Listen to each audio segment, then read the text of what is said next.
بسم اللہ الرحمن الرحیم۔ معزز سامعین، السلام علیکم ورحمۃ اللہ وبرکاتہ۔ حضرت خالد بن ولید اسلام کے عظیم سپہ سالار کے حالات زندگی۔ حضرت خالد بن ولید غیر معمولی پر اسرار شخصیت تھے، جن کی ظاہری و باطنی قوتوں نے انسانیت کو ورطہ حیرت میں ڈال دیا تھا۔ فوجی نقطہ نظر سے دیکھا جائے تو انسانی عقل ماننے کو تیار نہیں ہوتی کہ عرب کے ریگزاروں سے نکلنے کے بعد مجاہدین اسلام نے 3 سال کے مختصر ترین عرصے کے اندر عراق اور شام یعنی فارسی اور رومی سلطنتوں کو شکست دے کر یہ تمام علاقے سلطنت اسلامیہ میں شامل کر لیے تھے، اور ان میں اہم ترین کردار سیف اللہ حضرت خالد بن ولید کا تھا۔ مجھے سخت افسوس ہے کہ میں ایک بوڑھے اونٹ کی طرح جان دے رہا ہوں۔ مجھے سخت شرمندگی ہے کہ میں میدان جنگ میں شہید نہیں ہو سکا، اور اللہ قیامت تک کبھی کسی بزدل کو سکون اور اطمینان نہ دے۔ یہ افسوس اس مجاہد کا ہے کہ جس کو اللہ کے رسول نے سیف اللہ کا لقب دیا۔ ان کے وجود کا کوئی حصہ ایسے نہ تھا کہ جس پر تیر، تلوار، نیزے یا خنجر کے زخموں کے نشانات نہ ہو۔ انہوں نے 100 سے زائد گھمسان کی جنگوں میں حصہ لیا اور کبھی کسی جنگ میں شکست نہیں کھائی۔ ان کے نام سے ہی ایرانی اور رومی سلطنتوں پر دہشت طاری ہو جایا کرتی تھی۔ اپنی موت کے وقت میدان جنگ میں شہادت نہ پانے پر انہوں نے یہ کلمات افسوس کی حالت میں کہے۔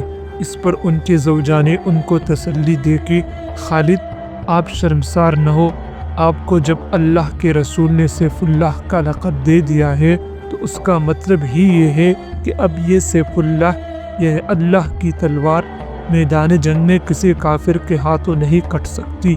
آپ کے نصیب میں شہادت نہیں تھی۔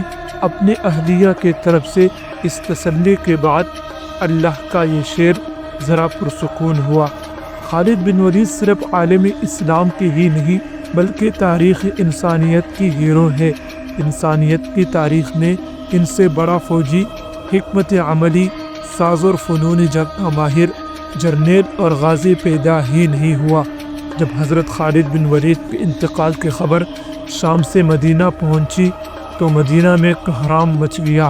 سیدنا عمر پہلے تو لوگوں کو منع کرنے کی کوشش کرتے رہے، لیکن جب معلوم ہوا کہ ابو سلیمان خالد بن ولید کی کنیت کی وفات کی خبر ہے تو پھر وہ بھی خاموش ہو گئے۔ پھر اہل مدینہ سے کہا، آج جو آنکھ رونا چاہتی ہے رو لے، جو زبان کچھ کہنا چاہتی ہے وہ کہہ دے، کیونکہ وہ کچھ بھی کہیں گے سچ سچ ہی کہیں گے۔ لوگوں کو دوبارہ ابو سلیمان جیسے وجود پر رونے کا موقع نہیں ملے گا۔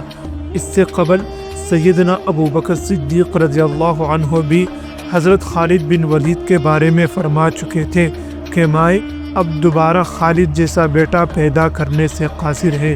سیدنا خالد قریش کے ایک قبیلے سے تعلق رکھتے تھے اور پیدائشی جنگجو تھے۔ ان کے قبیلے کا کام ہی جنگ کرنا تھا۔ ان کے والد ولید بن مغیرہ نے ان کو جنگی حکمت عملی، تیر اندازی، گھڑ سواری، نیزہ بازی، تلوار زنی، دشمن کی فوج پر کمین لگانا، چھپ کر وار کرنا، تعاقب کرنا جیسے تمام حربی علوم سکھائے تھے۔ یہ عربوں میں عام رواج تھا، ہر عرب جنگجو یہ سارے علوم سیکھتا، لیکن وہ کیا راز تھا کہ قریش کا ایک جنگجو اس قدر بابرکت ثابت ہوا کہ رسول اللہ نے اس کو سیف اللہ کا لقب عطا فرمایا، اور انہوں نے 3 سال کے مختصر عرصے میں رومی اور فارسی سلطنتوں کے پرخچے اڑا دیے۔ بے شک سیدنا خالد کے بعد اس سے بہتر جنگی حکمت عملی تاریخ میں کوئی بھی نہ بنا سکا۔ آنے والی صدیوں میں ہر تہذیب کے سپہ سالار سیدنا خالد بن ولید کی جنگی حکمت عملی کا مطالعہ کرتے، اس پر عمل کرتے اور اس کے مطابق اپنے عسکری منصوبہ بندی کرتے۔ اس میں کوئی شبہ نہیں کہ سیدنا خالد ایک پیدائشی سپہ سالار تھے، مگر حقیقت یہ ہے کہ ان کے حیرت انگیزی تاریخی کارناموں کے پیچھے سیدی رسول اللہ صلی اللہ علیہ وسلم کی دعا اور برکت شامل تھی۔ ایک مرتبہ جب حج کے موقع پر حضور صلی اللہ علیہ وسلم نے اپنے بال مبارک ترشوائے تو سیدنا خالد بن ولید نے وہ بال مبارک اٹھا لیے۔ رسول اللہ نے ان سے پوچھا، خالد یہ کس لیے؟ سعادت مندی سے جواب دیا، یا رسول اللہ، آپ کے بال مبارک میرے پاس رہیں گے تو انشاءاللہ ان کے برکت سے میں ہر جنگ میں فتح پاؤں گا۔ رسول اللہ نے فرمایا، ہاں یہ بال تمہارے پاس رہیں گے، میری دعا بھی تمہارے ساتھ رہے گی اور انشاءاللہ تم ہر جنگ میں فتح پاؤ گے۔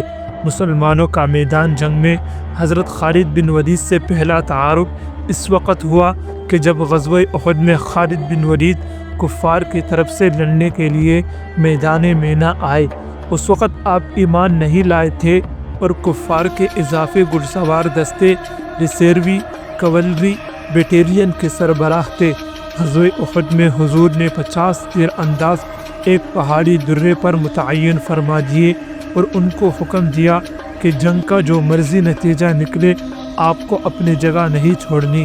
یہ 50 تیر انداز حضور صلی اللہ علیہ وسلم نے سیدنا خالد کے گھڑ سوار دستے کو دیکھ کر ہی متعین کیے تھے کہ جو پہاڑ کی ایک جانب سے مسلمانوں پر حملہ آور ہو سکتے تھے۔ غزوہ احد میں جب مسلمانوں کو کامیابی نصیب ہونے لگی اور دشمن پسپا ہونے لگے تو مال غنیمت جمع کرنے کا سلسلہ شروع ہو گیا۔ ان 50 تیر اندازوں میں سے اکثر نے حکم عدولی کی اور جنگ کا پانسہ مسلمانوں کے حق میں پلٹتا دیکھ کر اپنا مورچہ چھوڑ دیا اور نیچے اتر آئے۔ خالد کی عقابی نگاہوں نے یہ کمزوری تاڑ لی اور اس سے بھرپور فائدہ اٹھایا۔ کفار کے گھڑ سوار فوج کو موقع مل گیا کہ مسلمانوں پر پشت سے حملہ کر سکے۔ کفار کے اس حملے کے نتیجے میں کہ جس کی قیادت خالد کر رہے تھے 70 صحابہ کرام شہید ہوئے، یہ مسلمانوں کے لیے ایک بہت شدید چوٹ تھی۔